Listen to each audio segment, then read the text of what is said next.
Bonjour Thierry Redon. Bonjour Thierry. Bonjour et bonsoir à tout le monde. Comment vas-tu? Je vais très bien. Écoute, je suis ravi d'être là avec vous, avec tout le monde et avec toi, Nathalie. Ben, merci, en tout cas, merci d'avoir accepté mon invitation. Donc, je rappelle pour les personnes qui nous suivent pour la première fois en fonction de ce qui est en train de se passer au niveau de la crise du coronavirus, on a décidé d'amener des bonnes énergies, de venir avec des vidéos, l'interview d'une personne chaque jour. L'intention étant de vous équiper, de vous donner des astuces, des trucs, des moyens pour pouvoir vivre cette période de manière aussi sereine que possible, pour pouvoir la traverser et rebondir. Voilà donc l'intention de ces vidéos. Et aujourd'hui, la thématique du soir, donc, que Thierry va nous apporter, c'est comment se réinventer en temps de crise. Voilà. Alors, avant de commencer à interviewer Thierry, je vous rappelle que si vous êtes en direct et que vous écoutez cette interview, vous pouvez évidemment poser des questions dans les commentaires pour que Thierry puisse rebondir sur vos questions si vous en avez. Voilà. Alors, Thierry, ah oui, j'ai oublié de te présenter. Oh, tiens, tout va bien. Donc, je présente Thierry, mieux vaut tard que jamais. Tu es donc coach professionnel, praticien transpersonnel. Tu aides les rêveurs à devenir acteurs de leur vie au travers de l'entrepreneuriat pour des résultats remplis de sens. Voilà la présentation de notre ami Thierry. Donc, je reviens à mes questions. Thierry, tu penses qu'en temps de crise, c'est une occasion pour se réinventer? Est-ce que tu peux nous expliquer, voilà, qu'est-ce qui te fait dire ça et poser un contexte par rapport à un cadre par rapport à ça? Ouais. En fait, déjà, moi, ce que je vois, c'est l'historique qu'on a derrière nous, sur lequel moi-même j'ai vécu et je vois plein de gens autour de moi qui disent qu'on est arrivé à la fin d'un cycle, à la fin d'un système qui ne fonctionnait plus. Et moi, j'ai des amis thérapeutes, formateurs qui, pour plusieurs, m'ont dit que sur la fin 2019, ils n'avaient jamais vu autant de chamboulements dans la vie des gens, quoi. Donc, le fait que là, ça arrive là, évidemment, ça a commencé en Chine avant nous, mais le fait que ça arrive là chez nous, à mon sens, il y a quand même quelque chose qui était en gestation depuis un moment. Donc voilà, et du coup, en fait, moi, je vois ça vraiment comme une phase de transition vers un monde meilleur. Je pense que quelque chose de beau nous attend derrière. Alors, c'est une phase de transition, donc je ne sais pas comment la transition va se passer. Moi, je vois ça aussi un peu comme un accouchement, en fait, sur lequel il y a eu une gestation pendant très longtemps. Et là, on arrive dans la phase de l'accouchement. Alors, un accouchement, ça peut être très douloureux, ça peut être aussi merveilleux. Mais dans l'accouchement, il peut y avoir de la douleur dedans. Donc là, je ne sais pas. Mais en tout cas, je suis certain que derrière, il y a des belles choses qui nous attendent. Donc, pour toi, c'est une prolongation ou c'est un élément supplémentaire, que je comprenne bien ce que tu... Ouais, c'est ça. Pour moi, c'est une prolongation d'un processus qui s'opère depuis un moment et en tout cas, voilà, qui est révélateur de quelque chose qui se tramait. Et quoi qu'il en soit, en fait, qu'on croit à ça ou pas, dans l'absolu, peu importe. Je dirais que moi, ce que je vois, c'est qu'aujourd'hui, on a en fait un contexte dans la plupart des pays autour du globe où on doit se confiner chez nous. Et en fait, ça invite à l'intériorisation. Là où depuis des années, enfin depuis toujours, on est dans un système d'une machine qui s'emballe, on est toujours à faire, on a des to-do list qui sont longues comme le bras, on ne sait plus quoi en faire et tout. Et là, en fait, on est obligé, on est contraint par la force des choses à s'arrêter et finalement à tourner le regard vers l'intérieur.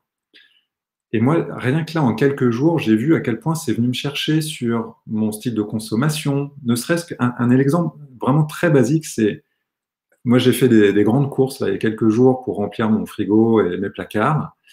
Et aujourd'hui, quand je mange, avant de manger, je me dis, mais est-ce que j'ai vraiment faim? Parce que, en fait, j'ai l'habitude de manger à des horaires fixes, à manger une certaine quantité dans mon assiette, mais en fait, dans le fond, ça n'a pas de sens. Donc, je trouve que c'est hyper révélateur, juste à cet endroit-là, par cet exemple vraiment basique, à quel point ça emmène finalement dans des questions de sens, ouais, voilà, de revoir les priorités finalement Ouais. De sens, mais dans ce que tu partages avec l'exemple de l'assiette et de est-ce que j'ai faim, c'est de revenir à soi et à la conscience de soi aussi. Absolument, Mhm. absolument, ouais, c'est ça. Et c'est en Mhm. ça, tu vois, pour revenir sur le thème qui nous anime ce soir, c'est quand je dis que c'est une période pour nous réinventer, c'est qu'en fait, dans cette phase d'introspection, c'est aussi, enfin, qui est propice à l'introspection, ben, c'est aussi, je trouve, une invitation à se poser la question de qu'est-ce qui est essentiel, comment est-ce que j'ai envie, enfin, ça serait quoi le monde idéal pour moi de demain? Parce que dans cette transition-là, en fait, on est tous acteurs comme le disait Gandhi, acteurs du changement qu'on veut voir dans le monde. En fait, on a tous notre part de responsabilité dans ce qui va se construire après. Oui. Alors, il y en a qui prédisent là un effondrement aussi au niveau financier. C'est certain que ça bouge dans tous les sens quand on regarde le cours de la bourse.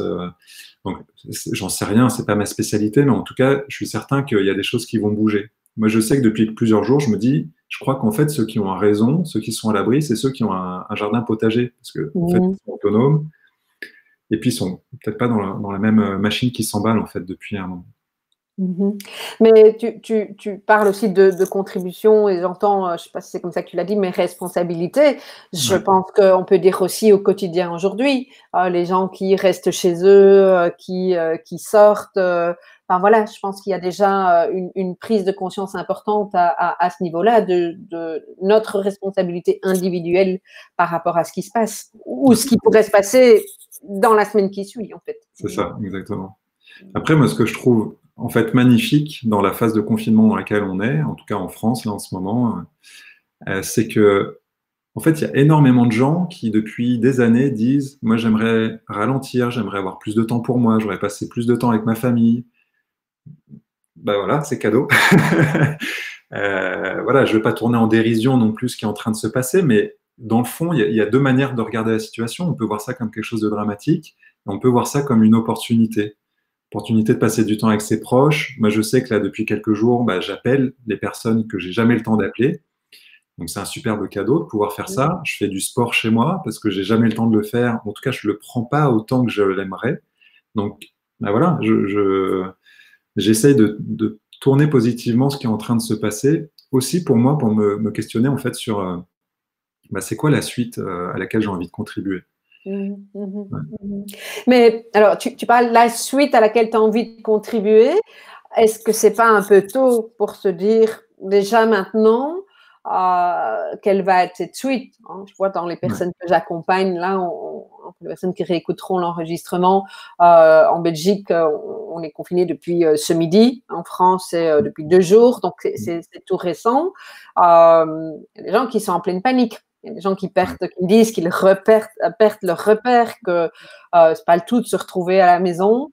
C'est pas évident. Euh, je me demande si c'est déjà, et j'aimerais avoir ton avis là-dessus, si c'est déjà le moment de penser à se réinventer alors qu'on est au début enfin au début, on n'est pas au début en réalité, mais on commence à vraiment se rendre compte qu'on est dedans, hein, dans cette Ouais. vie. Là, on est dans l'électrochoc. Ouais, Alors, ouais. c'est une très bonne remarque et une très bonne question. En fait, pour moi, effectivement, la première étape, c'est déjà juste d'accueillir ce qui se présente pour nous en termes d'émotions. Moi, je le vois hein, depuis quelques jours. Bah, il y a les jours où je suis très optimiste, et puis il y a les jours où je vois les nouvelles, et puis il y a l'énergie qui redescend.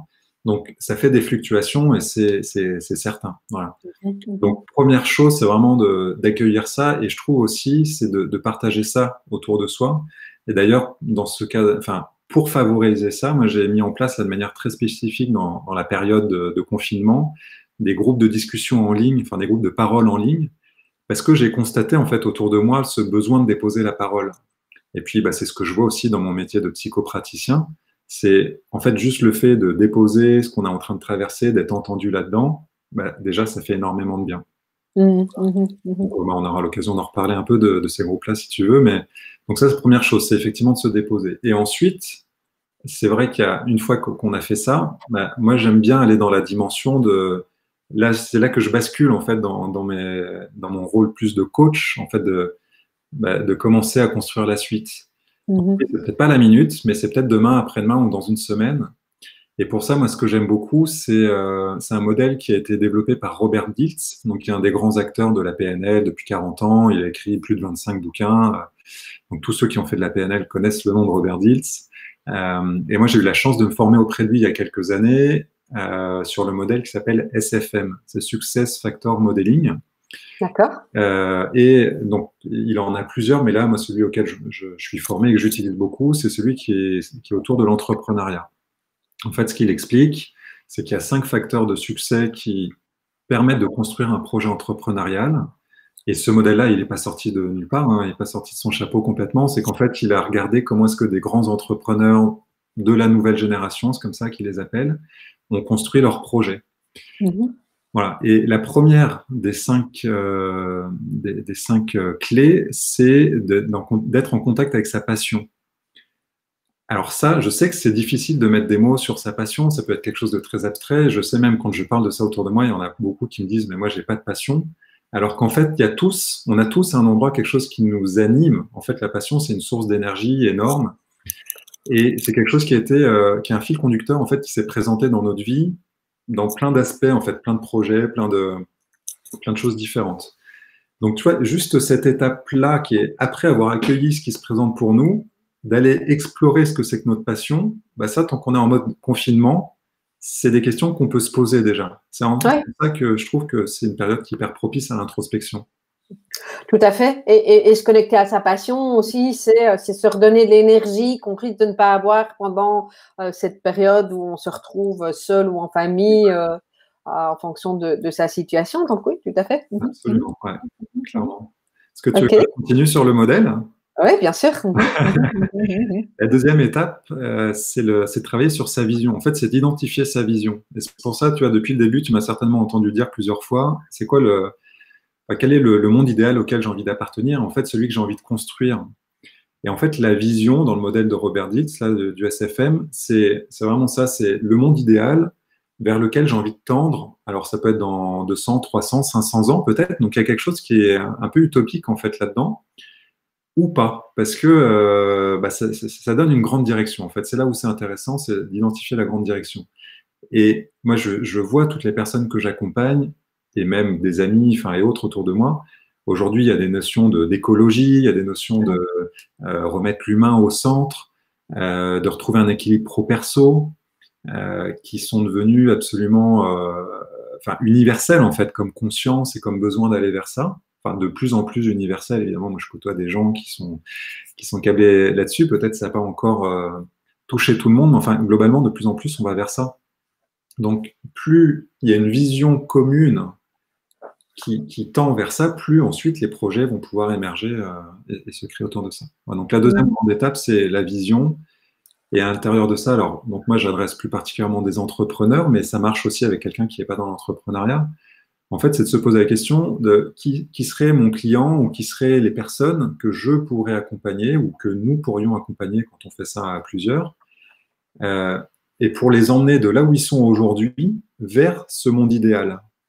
Et c'est là où on arrive un peu sur les notions de marketing, en fait, à se poser la question de c'est quoi ces problématiques, ces difficultés, etc. Et puis ces désirs qui sont en lien avec notre vision, en fait, en tant que porteur du projet. Et de là, du coup, on peut identifier quelles sont les offres, les produits, les services qu'on peut développer pour permettre, du coup, à ce client idéal d'aller vers ce monde idéal. Mais tu vois, dans ce que je dis là, en fait, moi, c'est ça qui m'a beaucoup plu dans le modèle de Robert Dilts. En fait, c'est la connexion entre la passion et la vision. Oui. C'est-à-dire que si cette vision, c'est quelque chose qui est animé uniquement par une démarche commerciale, par exemple, et qui n'est pas en lien avec ce qui nous fait vraiment triper intérieurement, du coup, c'est dénué de sens, c'est dénué d'énergie, et puis ça devient juste un discours commercial, et du coup, ça ne marche pas, en fait, ça ne prend pas. Alors que quand c'est connecté à la passion d'un porteur de projet, du coup, ça prend tout son sens, ça prend de l'énergie, et puis ça fait que quand le porteur de projet parle de ça autour de lui, les gens adhèrent. Et du coup, c'est ça aussi que je trouve intéressant dans ce que Robert Dilts en dit, c'est que lui il parle beaucoup d'Elon Musk, alors entrepreneur qui est critiquable, mais qui est aussi inspirant par plein d'aspects. Mais voilà, ce qu'il dit, c'est en fait, lui, il a été porteur d'une vision quand il a voulu créer, par exemple, SpaceX, donc tu sais, c'est des fusées qui vont sur Mars et qui redescendent, enfin, en tout cas, c'est l'intention. Euh, mais en fait, le porteur du projet, le porteur de la vision, il ne sait pas comment il va faire techniquement, mais il est porteur d'une vision. Et en fait, le rôle numéro un d'un entrepreneur, c'est d'être porteur d'une vision, ouais, et de partager cette vision. D'accord, mais alors on a probablement des personnes qui sont des entrepreneurs ou qui veulent le devenir dans notre communauté. Ouais. Comment est-ce qu'on peut ramener ça à, entre guillemets, monsieur et madame tout le monde, des gens qui n'ont pas forcément envie d'aller dans l'entrepreneuriat, pardon. Donc moi j'entends effectivement la passion, hein, c'est un bon moment pour se reconnecter à la passion, identifier sa vision personnelle de ce qu'on veut dans la vie, dans le futur, je pense que aussi. Après, comment est-ce qu'on pourrait transposer ou pas ce que tu viens de dire? Ouais, ça, moi, je l'ai vu avec des clients que j'ai accompagnés sur de la reconversion professionnelle, qu'en fait, de faire ce processus-là, ça fonctionne très bien aussi parce que, tu vois, j'ai quelqu'un, par exemple, qui était chef de projet dans l'informatique, qui sentait que ça lui correspondait plus du tout, il avait absolument pas une envie d'entreprendre, mais en revanche, il avait un besoin de gros changements. On a travaillé comme ça sur sa vision et en fait, il a pris conscience de l'importance pour lui du voyage, de l'écologie, etc. Et en fait, c'est devenu une évidence pour lui qu'il fallait qu'il aille travailler chez Patagonia. Donc, tu vois, en fait, oui, peut-être que tout le monde ne va pas être porteur de la vision pour créer un projet entrepreneurial, mais en revanche, de mettre de la conscience sur ce qui est important pour nous et du coup, pouvoir ensuite aller s'associer à une vision qui est portée par une entreprise, par exemple, bah, ça donne tout son sens. Et c'est là qu'après, bah, dans le modèle d'SFM, on va y arriver un petit peu plus tard. En fait, c'est quelle est ma contribution à moi dans un système plus vaste, en fait, dans un projet plus vaste, que je sois l'initiateur du projet ou pas, en fait, de l'entreprise ou pas. Et est-ce que c'est uniquement au niveau du travail? Parce qu'on pourrait très bien imaginer quelqu'un qui décide de s'investir dans une cause à travers une association, pas forcément une association qu'il va créer. On peut, voilà, hein, on est à nouveau dans cette idée de redonner du sens et de profiter de cette période pour peut-être rechecker ou revalider ou revoir le sens qu'on a envie de donner. Absolument. Donc, d'autres facteurs, puisqu'on est au troisième. Le troisième grand facteur, donc après la passion et la vision, le troisième, c'est la mission. D'accord. Donc, la mission, c'est quelle est notre contribution unique à nous pour permettre à cette vision de se réaliser. Et alors là, maintenant, toutes les entreprises ont le fameux mission statement. Là, tu sais, c'est la phrase qui dit « Notre mission, c'est de faire ci pour tel genre de clients et leur permettre d'atteindre ceci, cela. » En fait, c'est exactement ça. Hein, c'est mettre de la clarté là-dessus. Et en même temps qu'on fait ça, on se pose la question de qui on a besoin de s'entourer pour que ce projet-là devienne une réalité. Donc, quels sont les acteurs à l'intérieur de l'équipe dont on a besoin. Voilà, donc ça, c'est la troisième grand facteur de succès. Quatrième? Quatrième. Il y en a 5, c'est ça que j'ai entendu. Hein. Il y en a 5.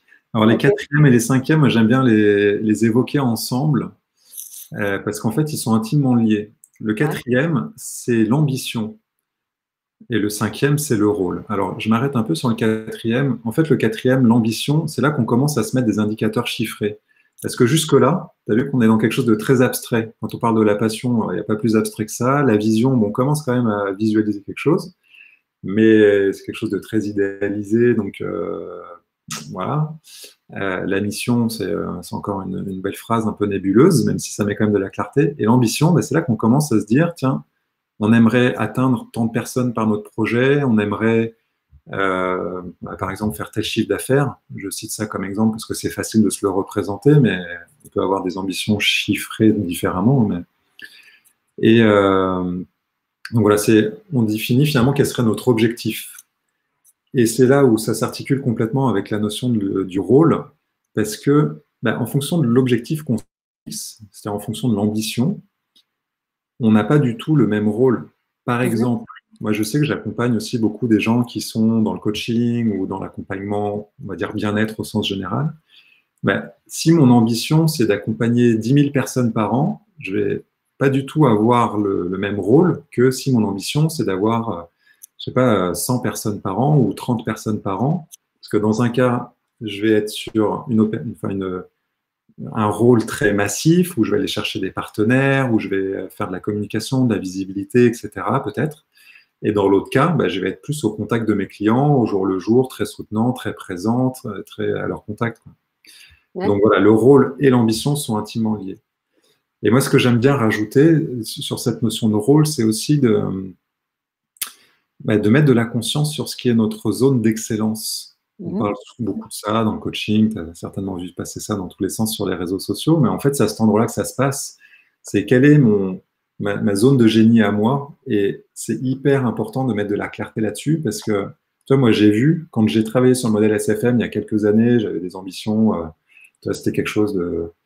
Voilà, j'étais dans le démarrage de mon projet entrepreneurial et tout, voilà, j'avais des très grandes ambitions. Et puis en fait, avec le recul, avec l'expérience, j'ai vu que pour avoir réalisé cette ambition-là, ça me demandait d'être dans un rôle qui n'est pas le mien, parce que c'est pas mon énergie, et voilà, ça colle pas. Donc du coup, j'ai revu mon ambition chiffrée complètement à la baisse, mais en fait beaucoup plus cohérent pour moi. Et donc du coup, je me sens beaucoup mieux là-dedans, en fait. Voilà. Et comment est-ce qu'on trouve son rôle? Son rôle, alors, c'est intéressant parce que ça m'amène à parler du processus que j'utilise moi en coaching pour définir ça.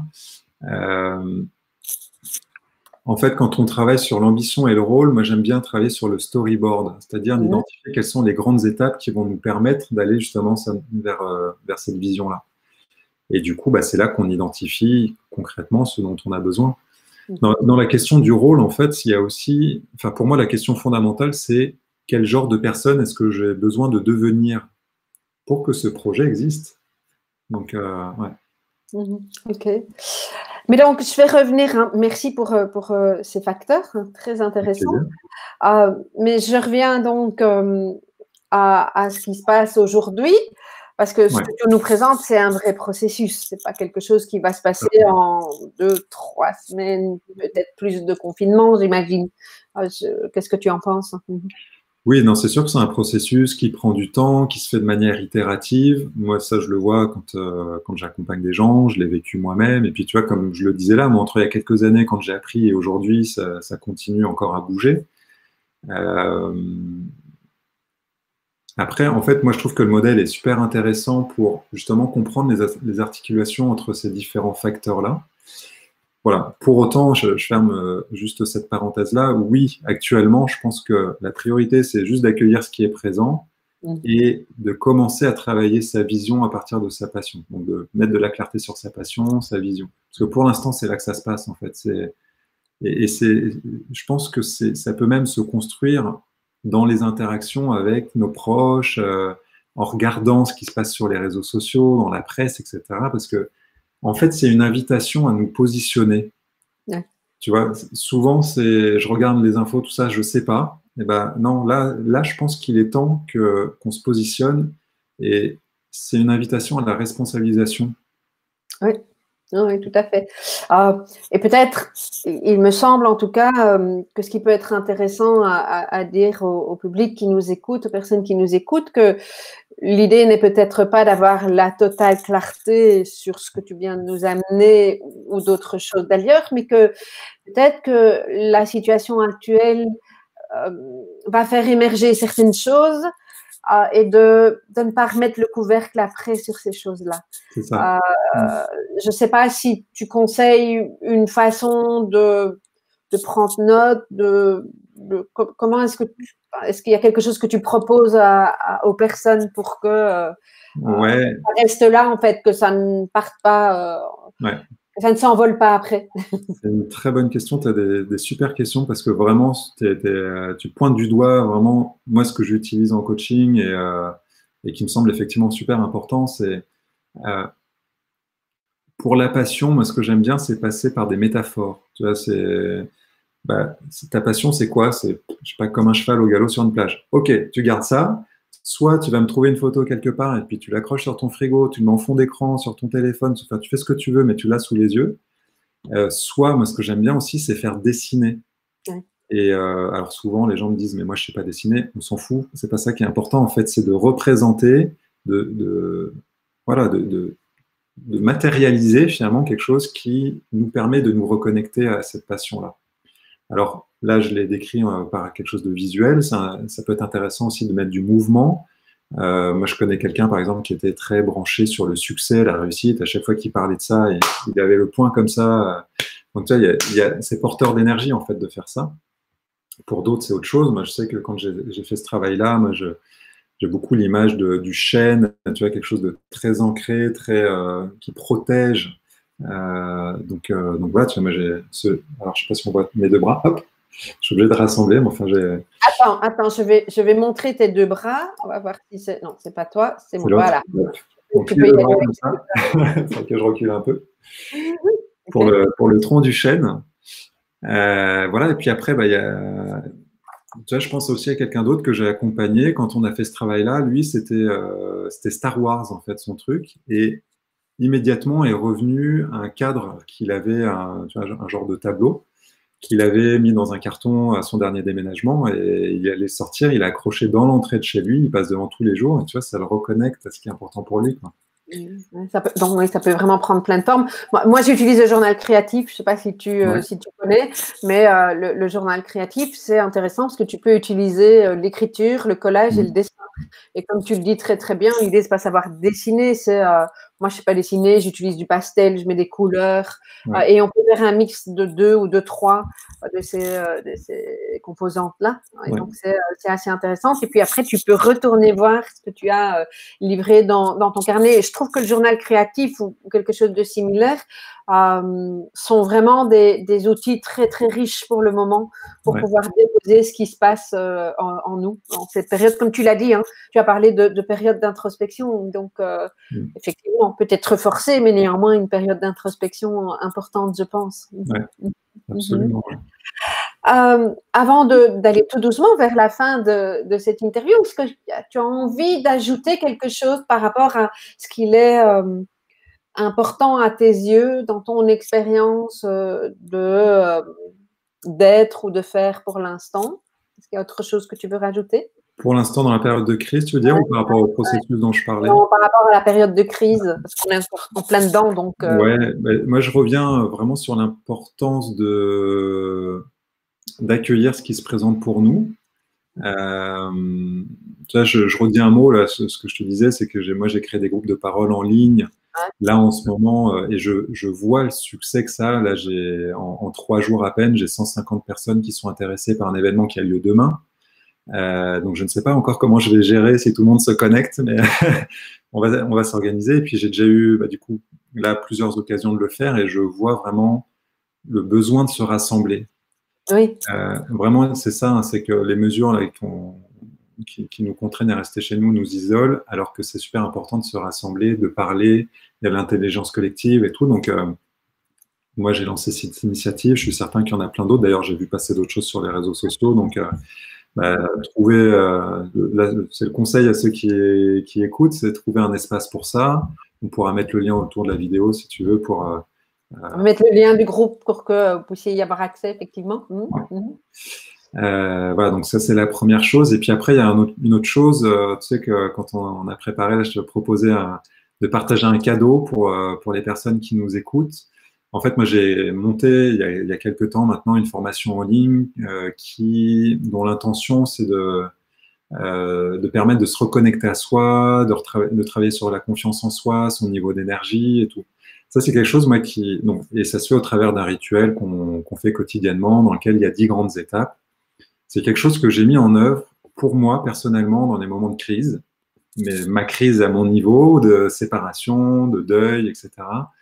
Et puis d'autres cas. Et donc, dans des moments où j'étais très chamboulé. Et en fait, je me suis posé la question à ce moment-là de quoi j'avais besoin, parce que j'avais une batterie d'outils énorme par tout ce que j'ai fait en coaching, en thérapie, en développement personnel et tout. J'avais des outils, je ne sais plus quoi en faire, mais je ne les utilisais pas vraiment. Et donc, à un moment où je me suis posé la question, OK, je me suis d'abord posé la question de quoi j'ai besoin. Parce que j'ai senti que si je ne faisais rien, j'allais droit dans le mur. Et OK, j'ai besoin de travailler la confiance en moi, ma vision, et puis aussi de libérer les tensions qui étaient dans le corps. Parce que moi, dans mon parcours, j'ai fait beaucoup de travail psychocorporel. Et j'ai vu à quel point le corps enquiste tout ce qui n'est pas exprimé, etc.